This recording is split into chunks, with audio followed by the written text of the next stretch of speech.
In front of me I have the REALME GT Master Edition, and today I will go over unboxing of this device along with a look what's inside the box and a quick overview of specs for it. So anyway, I just jump straight to it. Here's the foil gun. Let's not be gentle with it. Come on. The box doesn't really open up easily. It does suck itself together, so yeah.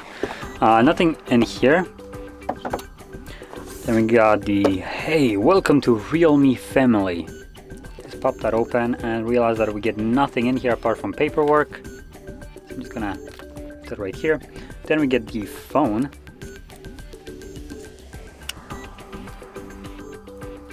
Okay, I'm gonna put that to the side for now. Then under we get a damn nice looking case, although it's really flimsy. Though, okay, the edges are way tougher than the actual like middle of it. The middle is just kind of like super flimsy. This is basically like a bumper case almost. Then we got the cable. So this is a Type A to Type C. You can see Type A right here and Type C right here. Let's set that to the side, and we get some hefty looking brick right here. So this is super dart. Let's see, what is the wattage of this charger? So it outputs max, I think 65 watts, but I can barely see it. I'm gonna grab my camera and try to do it with like the macro.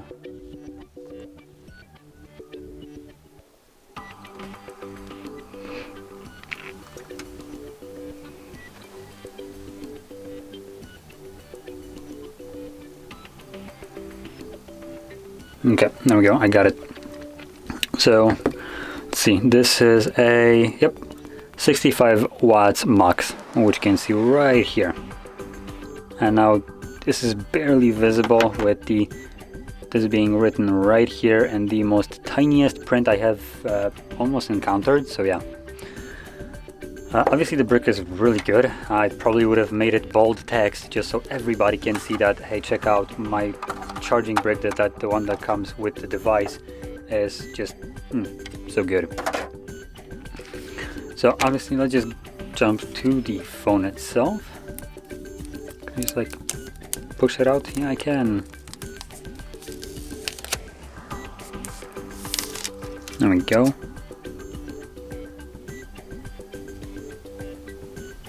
Oh, that's a nice finish. It looks like really dark brown that looks off light like it's black. That is, that's actually really good. Sad that the case doesn't really showcase this, because when you pop it on, you can't see it anymore.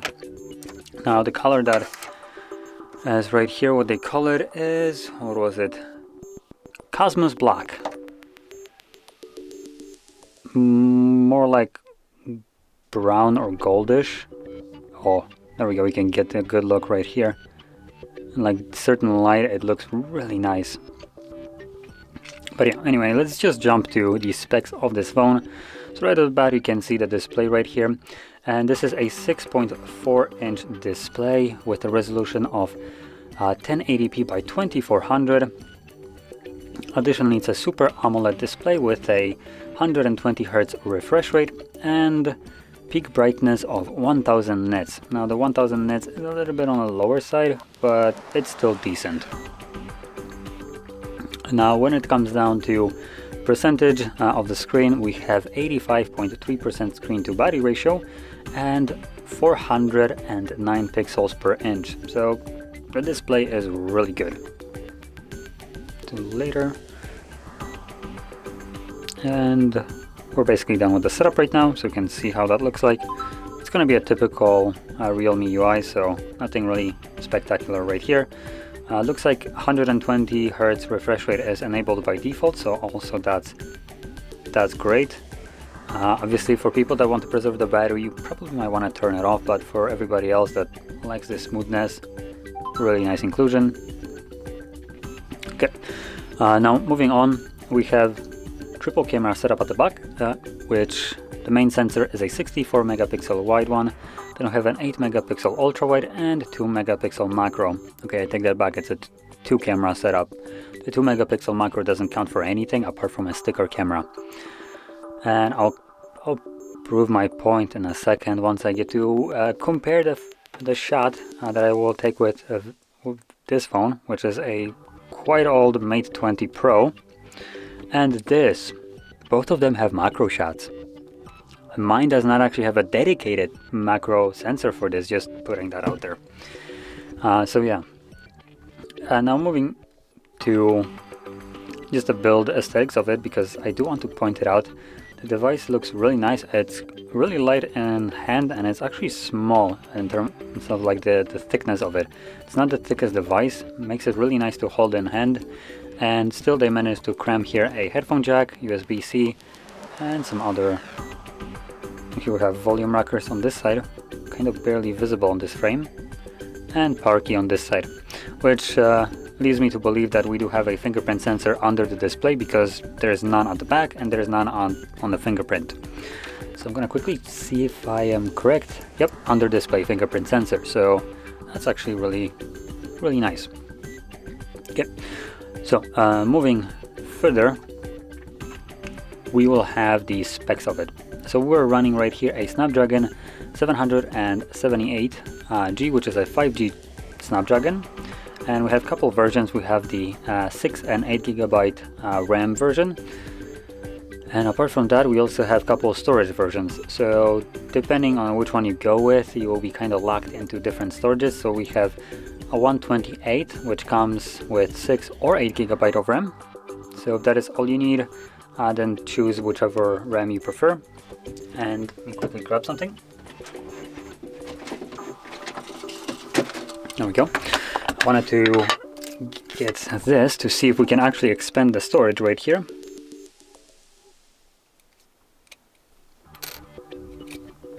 And unfortunately we cannot. So if you need more than 128 gigs of storage, do go for the higher one, because you cannot expand it further using an SD card, which is a shame here. Additionally, you can pick up a 256 gigabyte version of it, which has only one option, 256 with 8 gigabytes of RAM.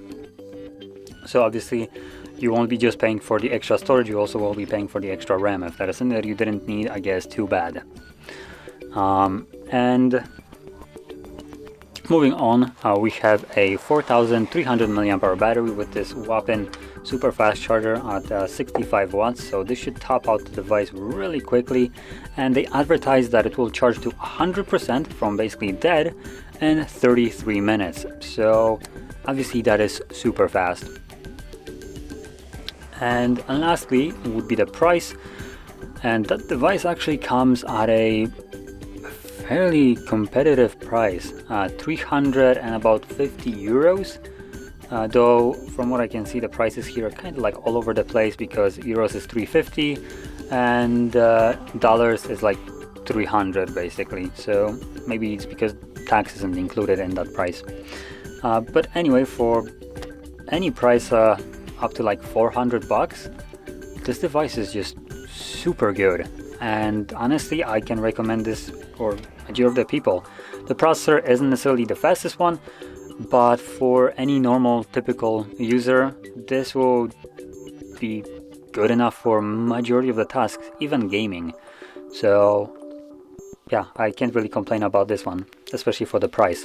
And obviously the fact that they included such a nice charger in the box is also just a thumbs up here. The case itself looks also good. I'm gonna actually slap it on here just so you can see how it looks like.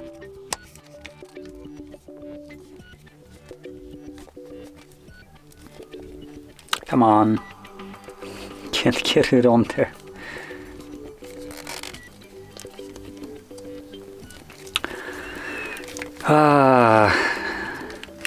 Let's try it from the other side.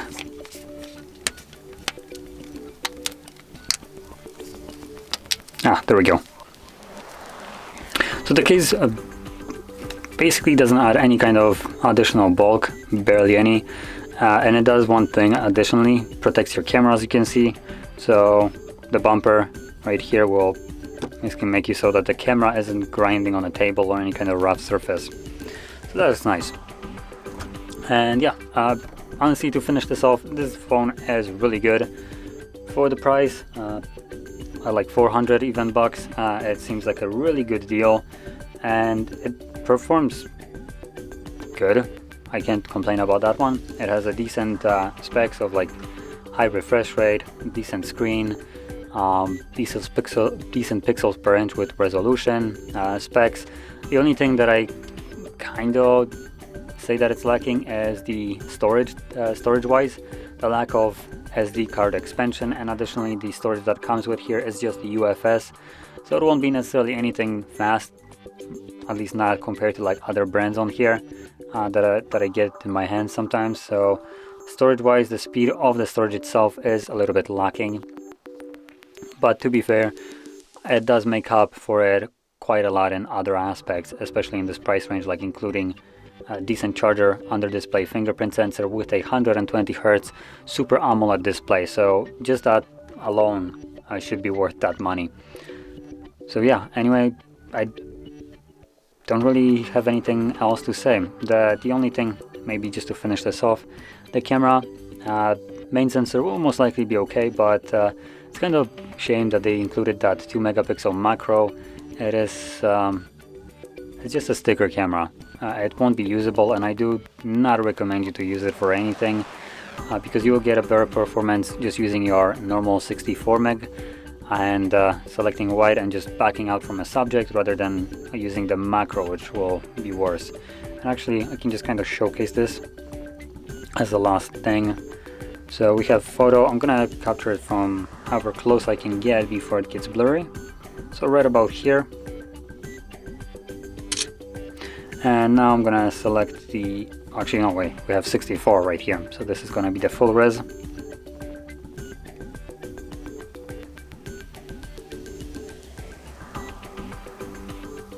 There we go. And under more, what do we have? Ultra Macro. Wow, what a nice name for something that probably doesn't perform that well. Yep, I can already tell you this is gonna be garbage. Okay, so there we go. Let's agree. So this is the macro, atrocious. That's basically all I have to say. As you can see, this is as close as you can get. And now let's go to the 64 megapixel sensor, which allows you to get closer, though I believe I was a little bit too close, so it's not necessarily the best quality, but obviously it outperforms the macro one. And just as a comparison, let me bring my phone right here. So I literally took this photo 10 minutes ago for other device as a comparison. This is how close I can get just to the plant itself before I can, like, before it starts losing focus, and then we can zoom in. Just keep in mind this is a macro shot. So yeah, compared to this, can you call this a macro? Because in my opinion you cannot. So yeah, like I said, the macro lens right here is utter garbage. But everything else seems to be making up for that camera right here. So yeah, at the end of the day, if you're wondering if you'd pick this device up, yeah, definitely. And that being said, if you found this video helpful, don't forget to hit like, subscribe, and thanks for watching.